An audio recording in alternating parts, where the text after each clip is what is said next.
বৃষ্টির জন্য বাইরে যেতে পারি না, আর মনের দুঃখে বাসায় যা ছিল তা দিয়ে বানিয়ে ফেললাম সব মজার মজার খাবার। চলো দেখা যাক কি কি করলাম আজকে।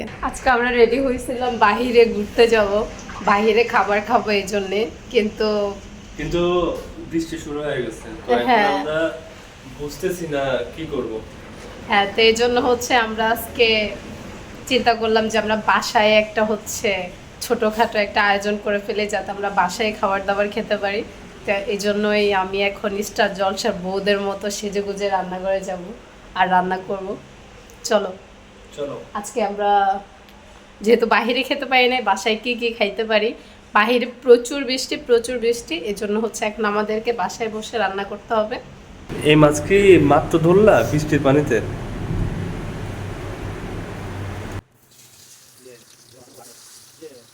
যেহেতু আমাদের বাসায় রান্না করার একদমই প্ল্যান ছিল না, এজন্য আমাদের বাসায় যা ছিল তা দিয়েই রান্না করতে হয়েছে। কারণ সন্ধ্যায় তো কিছু খেতে হবে, এজন্য ফ্রিজে মাছ ছিল। আমি মাছটাকে বারবিকিউ স্টাইলে ফ্রাই করে নিয়েছি। আর বাসায় আগের মুরগির মাংস ছিল। আমি অবিকে বললাম যে তুমি বাইরে থেকে পুরি নিয়ে আসো, আর আমরা ঝালমুড়ি মাখা খাবো, যেহেতু বাইরে বৃষ্টি হচ্ছে। দেন ও বাইরে থেকে যেই ঝালমুড়ির জন্য যা যা মশলা লাগে ওগুলো ভিজে ভিজে নিয়ে আসছে।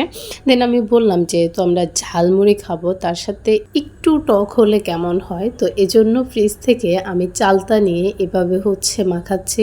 এভাবে চালতা মাখালে অনেক বেশি মজা লাগে আর অনেক বেশি ভালো লাগে খেতে।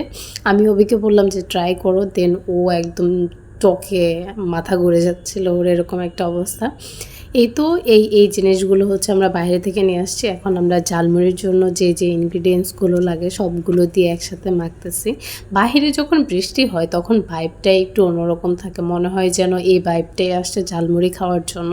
তো এই জন্যই আমার মনে হলো যে আমরা বাসায় একদম ছটপট এই জিনিসগুলো দিয়ে মজাদার একটা ঝালমুড়ি তৈরি করতে পারি, আর আমাদের কোয়ালিটি টাইম স্পেন্ড করতে পারি, তাহলে আমাদের দুইজনের অনেক বেশি ভালো লাগবে। আমার অবস্থা এখানে বিয়েবাড়ির মতো। বিয়েবাড়িতে খেতে বসলে যেমন ক্যামেরাম্যান চলে আসে, এখানে ক্যামেরা অন ছিল, আমি বলতেই পারবো না, আমি মনের সুখে আরাম করে খাচ্ছি। আমরা ঝালমুড়ি মাখাইতে গেছি, দেখি যে সরিষার তেল অলমোস্ট শেষ, বাসায় কোনো কাঁচামরিচ নাই, মানে খুবই একটা হজবরল অবস্থা। বাট তারপর আমরা হতাশ হই নাই, মন খারাপ করে নেই। আমরা যেহেতু মানুষ দুইজন, আমরা কে কার ভুল ধরবো, এই জন্য আমরা দুইজন মিলেমিশে আমাদের যেটা ছিল সেটা দিয়েই কনসিডার কম্প্রোমাইজ যেটাই হোক আর কি করে আমরা ফান মাস্তি করে আমাদের সন্ধ্যাটা পার করছিলাম। যদিও অনেক ভালো একটা সময় কাটছে। এখানে আমরা ঝালমুড়ি খেতে খেতে একটু লাভ শেক করতেছিলাম। লুচি আর মুরগি মাংস। ক্যামেরা আড়ালে খাওয়ায় না, ক্যামেরা দেখলেই খাওয়ায়। তাই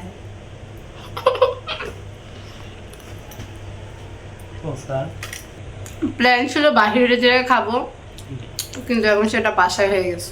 একবারে কাটা পানে বাবা বলে কি মার। তারপর আমি অভিকে বললাম যে তুমি ফিশ ফ্রাই ট্রাই করো, দেখো তোমার কাছে কেমন লাগে। আমি একটু রিল্যাক্সে বসে খাবার খাই। দেন ও নিজে খেতে গিয়ে আমাকে হুট করে খাওয়াই দিল, বললো না তুমি আগে ট্রাই করো। তারপর ও খাচ্ছে, খাওয়ার পর ও বললো অনেক বেশি মজা হয়েছে মাছটা, আমি ভাবিও না এত বেশি মজা হবে। দেন ও হুট করে একটা আইডিয়া মাথায় আসলো যে ও মাছ মাংস ঝালমুড়ি তিনটাকে মিক্স করে খাবে। দেন খেয়ে বললো না এটা অনেক বেশি মজাই লাগছে ওর কাছে।